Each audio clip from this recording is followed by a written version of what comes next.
If you do what is easy, your life will be hard. But if you do what is hard, your life will be easy. If you do what is easy, complain about your situation, your circumstances. If you do what is easy, stand around and be a volunteer victim like everybody else. If you do what is easy, surrender and give up on your dreams, become depressed and bitter and angry.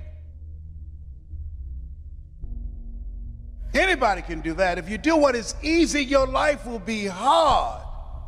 But if you do what is hard, keep coming back again and again and again. If you do what is hard, approaching strangers, talking to people in shopping malls, get up dressed every day, going out prospecting, knowing some way, somehow, with a spirit of expectation, somebody's out here looking for an opportunity. You can go outside right now and see some pigeons, but you're out hunting for eagles, and they're not common. And if you do that over and over and over again, somebody's going to show up.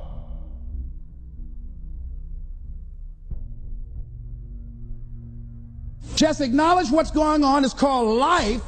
And keep on working on your dream. Continue to keep on knocking, because this is your life. This is what you love. This is your passion. Step back. Don't judge it. If you judge it, judge not yet, lest ye be judged. Why? Because when you judge it, you invest emotion in it, and that emotion could be anger, and guess what? That hurts you. That doesn't hurt anybody else. One doctor said, "The man who angers me killeth me." And then he allowed someone to egg him into an argument on the floor of the National Medical Convention and suffered a massive heart attack. When you're in a state of anger, you have so much acid in your blood, if they withdrew some blood from you and inserted it into a pig, it would die from the acid. So what do you want to take yourself out early for by internalizing things? Shakespeare said, "Nothing is neither good nor bad, but thinking makes it so."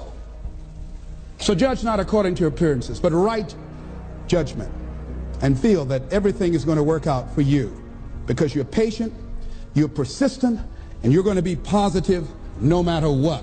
Don't allow other things or people or circumstances to determine what your reaction is going to be. I was out to dinner with some people, and we had a waitress that was quite discourteous and rude.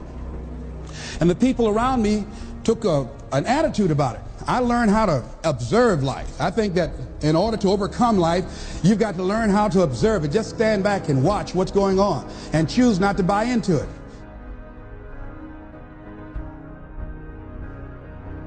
So don't allow people to determine how you are going to respond to them or circumstances. Learn to look at it. A friend of mine, Tom Perkins, handsome, articulate man in his mid-50s. He had a tremendous business, and at the height of his success, someone was killed in his business. He was sued and lost $750,000. Lost his business, lost his family, lost his home, everything. He was devastated, ladies and gentlemen. He started living in his car. He would wash up in a McDonald's across from Howard University on Georgia Avenue in Washington, D.C. He said, "Les, I was so depressed." He said, "I had everything, and then one day I lost it all." He said, "I didn't want to live anymore." He got some sleeping pills, and he took over 35 sleeping pills, and he laid down, folded his hands across his chest, and he said he went to sleep to die. 2 days later, much to his amazement, he woke up. I said, "What happened then, Tom?" He said, "An incredible thing happened." He said he was laying there for a moment. He said, and a voice said to him inside his mind, "It wasn't your life to take." That was one thing. He said, "Since that day, when I get any major challenges, I don't take it on myself personally.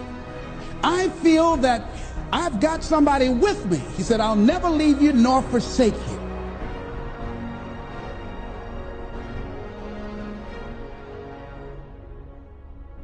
See, whatever you're worried about, if someone call you right now and say, "Listen, you got 2 days to live," I'm telling you, you won't be worried about your bills, ladies and gentlemen.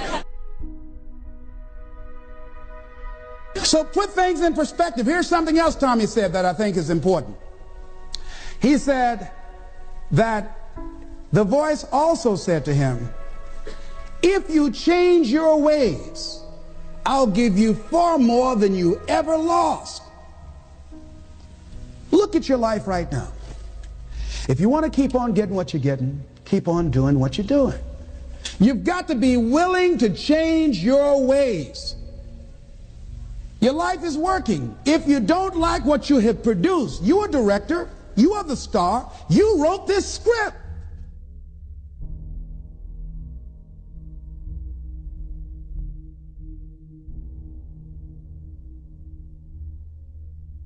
You produced this, whatever it is. If it's a hit, you produced it. If it's a flop, you produced it.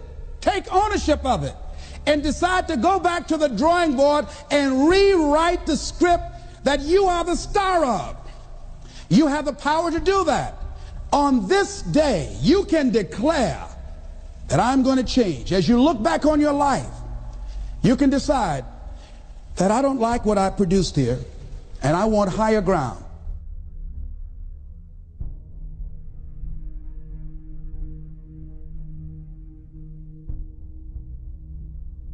I want to begin to experience more love. I want to have more adventure in my life. I want something that gives my life a sense of meaning. Ladies and gentlemen, I've been selected to head up a program called Project Life in Chicago, training thousands of kids. And I had the experience, we had our second session this past Monday.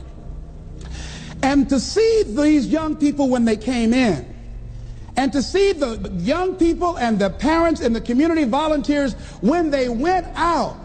One young man from the Cabrini Green housing projects who didn't want to be there, who came up and said, I want you to know I'm so glad to be here. And he said, I'll never be the same again. He said, thank you, Mr. Brown.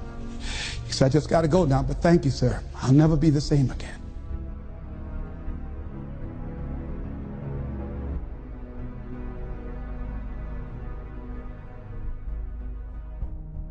A letter I got from a young man who was in the Cook County Jail where I work on Monday morning. And this young man will not be out of jail for at least 50 years. At least 50 years. They gave him 100 years. This guy has shot at least 60 people that we know of and killed 10 at least. And this letter he wrote, he said, since listening to your tapes, he said, I have not changed, but I feel a different person in me.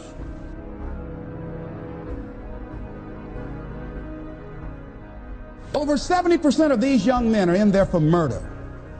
We wanted to have a two-pronged attack where we would train people on the outside and train those that are in the jails, because I believe if you cage them like animals and treat them like animals and they're out on the streets every 22 months, they're going to get out and act like animals and go back in like animals. So we said, let's take an approach. This gives me my life. This might be insane.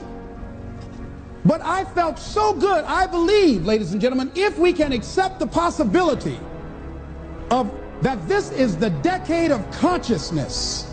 That's what I believe that this is. The decade of consciousness. A time where we can begin to create in folks' minds the idea, the possibility that we can create a more humane society, the possibility that we can create more love, communication, and understanding in relationships, the possibility that we can create the kind of respect for diversity and difference in our multicultural society, the possibility that we can begin to develop the mindset to bring out the best in people, to encourage them to achieve their greatness and support them in their dreams, that if we can, in this decade of consciousness, to begin to see and envision that happening, and that we all can play a role, that we were born for such a time as this, that we showed up for this, that we survived 1 out of 9 million sperms, and we have been chosen for this great work.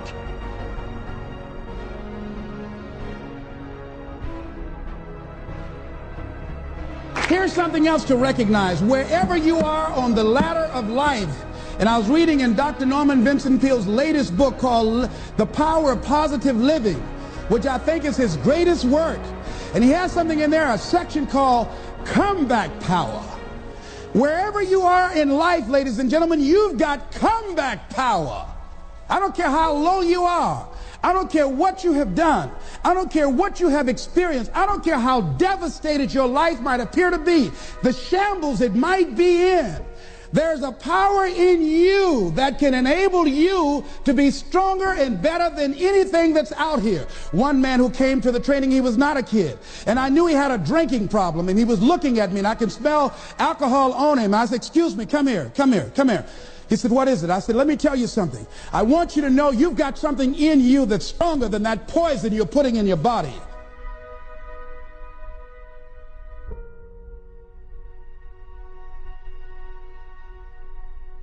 Do you understand me? And he was looking, he was backing up. He said, no. He said, I don't know, man. I said, it is.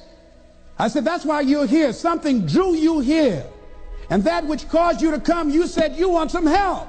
And you need to be around some people that can help you get in touch with your power, because you know that your life deserves this. See, I think that the reason that we abuse ourselves with drugs and alcohol is that we're trying to numb something in us that's aching us, that's urging us, that's nagging us to do something bigger and better. It can't be because it tastes so good.